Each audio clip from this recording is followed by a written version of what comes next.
this is What's with People with Doc Locke. I'm social psychologist Dr. Stephanie Lockbuehler, and today we will be talking about part 2 of the question, what's with people being terrible? Are humans naturally bad, or are they naturally good? And what can social psychology tell us about this? Which, as you may remember, is more philosophical than scientific, but that's not to say that we can't use science to try and form an opinion or an answer to it. Today's video focuses on the question, what's with people helping others? Not complaining. People helping others shows that humans are innately good, right? Well, it depends on how you look at it.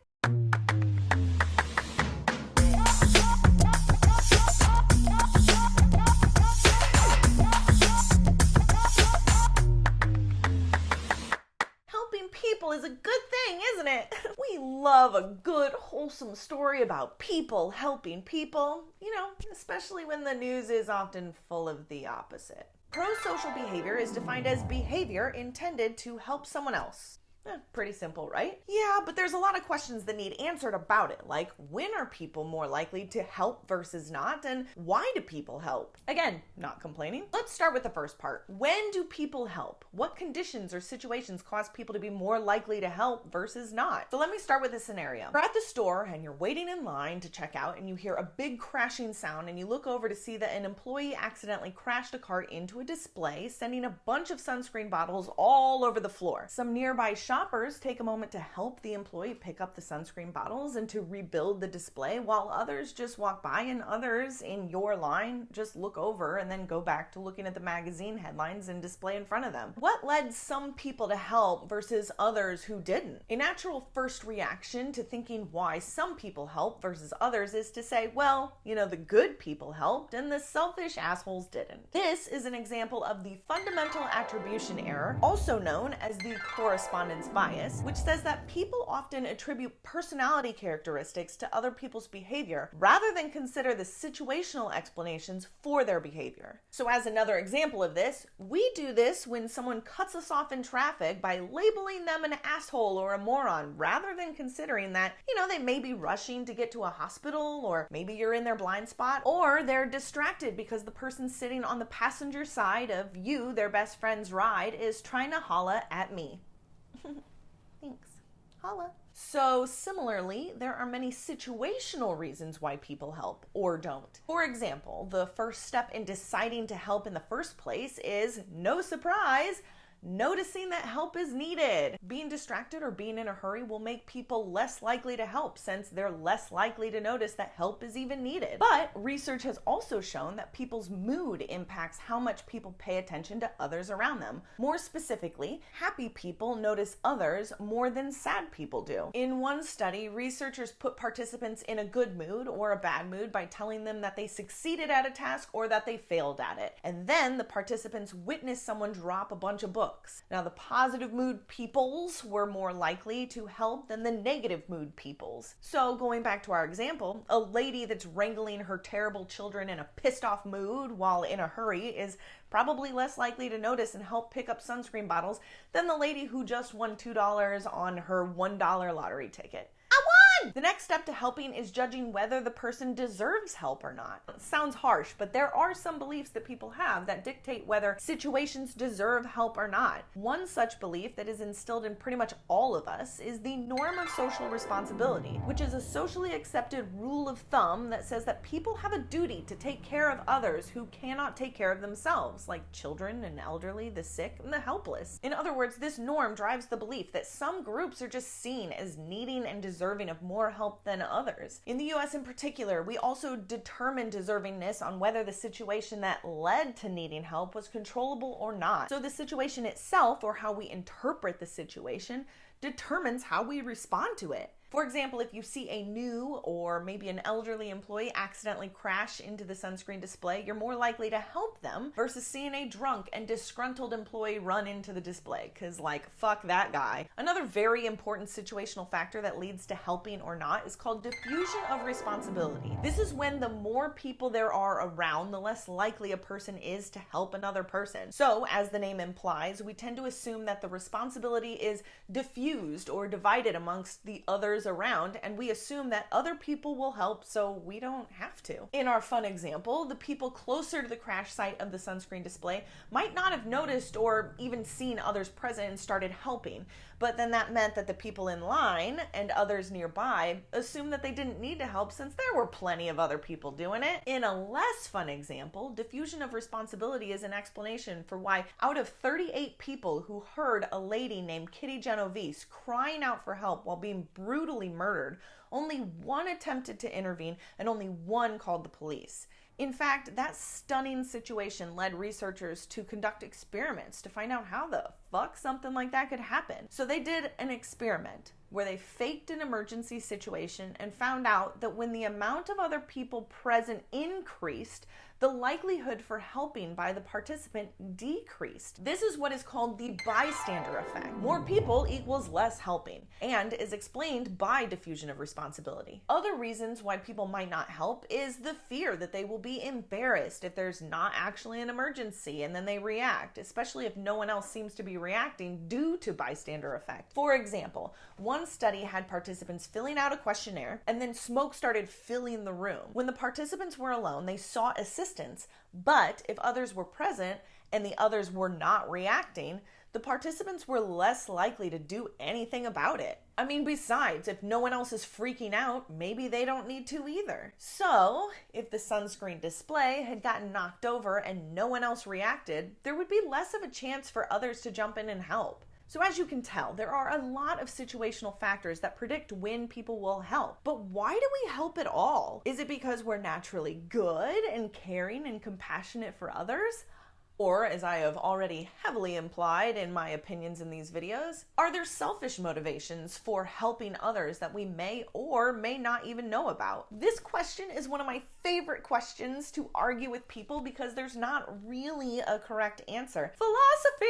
But there is some interesting science behind it. The debate is altruism versus egoism. In this corner, we have altruism, defined as doing good just for the sake of helping others without any personal gain or reward. And in this corner, we have egoism, which is helping behavior motivated by personal gain or reward. Fight! Now, most people would say that pure altruism does exist. I mean, that's a much happier belief than that there are selfish motivations behind helping, right? It's a lot nicer to believe that people are naturally good and will help others just for the sake of helping others. But research shows that there are many motives for helping others that result in personal rewards or gains, some of which we might not even be totally aware of, but motivate our behavior nonetheless. That's a key point. I'm going to say it again. There are many reasons, some of which we might not be aware of, but motivate our behavior nonetheless. These rewards include positive reactions from others when we help, or avoiding negative reactions from others for not helping, feeling good about ourselves when we do help, avoiding guilt or other negative feelings for not helping, impressing others or getting a good reputation for helping, hoping to get in favor of others so that they will reciprocate our help later when we need it, helping people who share our genes, which is like helping ourselves because we want our genes to survive and thrive. Oh, very meta. Or getting a reward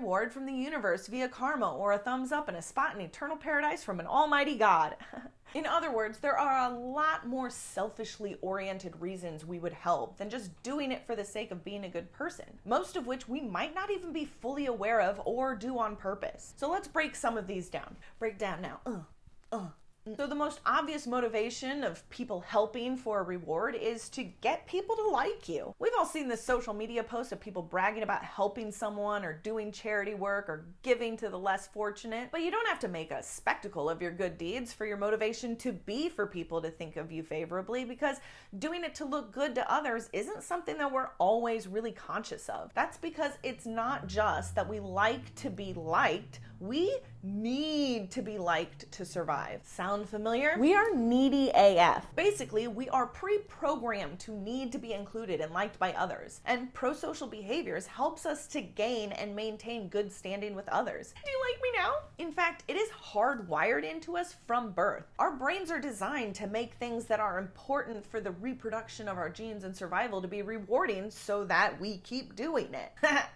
doing it. Literally. Chemicals in our brain like oxytocin and serotonin and dopamine are released when we do things that are good for survival, like eating and sex and connecting with others. We've all heard that it feels good to help, right? Yeah, that's those chemicals swirling all around inside to motivate us to continue helping others so that we can get people to like us, which ultimately helps us survive and reproduce. We get in good and then we get it on. Win-win. If you think about it, not helping could be perceived as threatening to this survival goal too. If everyone else is helping to pick up sunscreen bottles and you don't, the fundamental attribution error may creep in and then people will think that you're not helping because you're an asshole. And we don't want that now, do we? So we may help not just to gain a positive reaction from others, but also to avoid a negative reaction, which is still a motivation. Some researchers argue that we can be motivated to help because we want to reduce our own distress of seeing others suffer, not because we actually are driven to stop their suffering. That's depressing. This is called the negative state relief model of helping. We hate to see other people suffer, so we have a stronger desire to reduce our own distress of seeing them suffer, like feelings of guilt or discomfort, than helping just for the sake of helping. This also explains why some people walk away rather than help as well, or avoid eye contact with homeless people, or change the channel. It's easier to turn away or escape negative feelings associated with seeing someone suffer than to actually help. That sounds like shit. There are some researchers who do insist that altruism exists. The empathy altruism model says that feeling empathy for others creates the motive to help them just for the sake of reducing their suffering. In their study, researchers manipulated how much empathy participants felt for someone who needed help by either making them feel like they could relate to the person or not. And they also manipulated how easy it was to escape from the situation. And then they tested to see how likely it was for them to help. They found that when they made participants relate to the person who needed help or have high empathy, even when they could easily escape from the situation, they were more likely to help than if they did not relate to the person.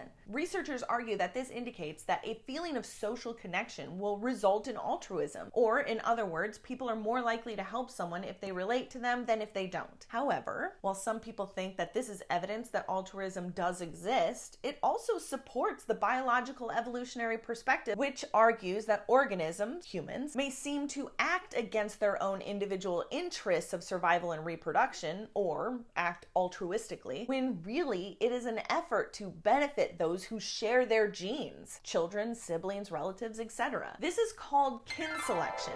Because your genes can continue on through relatives, humans and other organisms can increase those genes' survival by helping out those who share our genes and vice versa. Now, the first part of kin selection is recognizing who is kin, which is why we may be inclined to like and be drawn to people who are similar to us versus different. Therefore, even though that study of the empathy altruism model suggests that we are more likely to help others if we feel more empathy, they manipulated and ultimately defined empathy by either making the person similar or different. So the finding that we help people similar to us isn't really surprising if we look at it from this gene perspective of we help others as a way to help our genes keep on keeping on. Besides, is it really altruism if you're more drawn to helping people you relate to than people who are different? Is it really altruism if we're selective in who we help? So with all that said, are people naturally good or naturally bad? According to some brain imaging studies, giving social support to others does seem to benefit the giver more than the receiver. When participants thought about situations in which they either gave or received support, it was found that people get more reward from giving than receiving. So, from an evolutionary perspective, we are hardwired to get the feel-goods more for generosity and selflessness than for greediness and selfishness. That's good news, right? However, there's always a but. The fact that a reward is the motivation to be good, conscious or not, negates the argument that altruism exists as it's defined. But to some, this may imply still that we are hardwired to be good. As you may remember from my last video, my answer to the question is that I believe that people are naturally selfishly oriented. But, and it's another big but, the use of the word selfish should not be taken as if to imply that people are really driven by motives that they're often aware of. It's just, it can seem as if they are. Also, by using the word selfish, I'm not saying that we are bad or even flawed, because being selfishly oriented serves a purpose. Our main goal in life is our own and our gene's survival, which, I mean, it's kind of a selfish endeavor if you think about it, and we tend to do things that help us survive and thrive. I don't believe that we are purposely selfish for the most part. We are just by our nature very focused on ourselves to make sure that we feel good and get the things that we need to, to maybe like stick around a while and enjoy it. But you don't have to take my word for it. At the end of the day, does it really matter why people help or what their motivation is, or if altruism exists or if egoism exists? Just help. Just fucking do it. It's a good thing. Do it. For more videos, check out whatswithpeople.com and also on YouTube and Instagram and Facebook and TikTok and all of those places. Bye.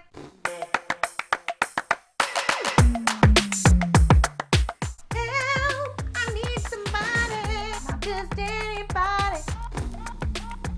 Okay. Are we done yet? Well, do people help?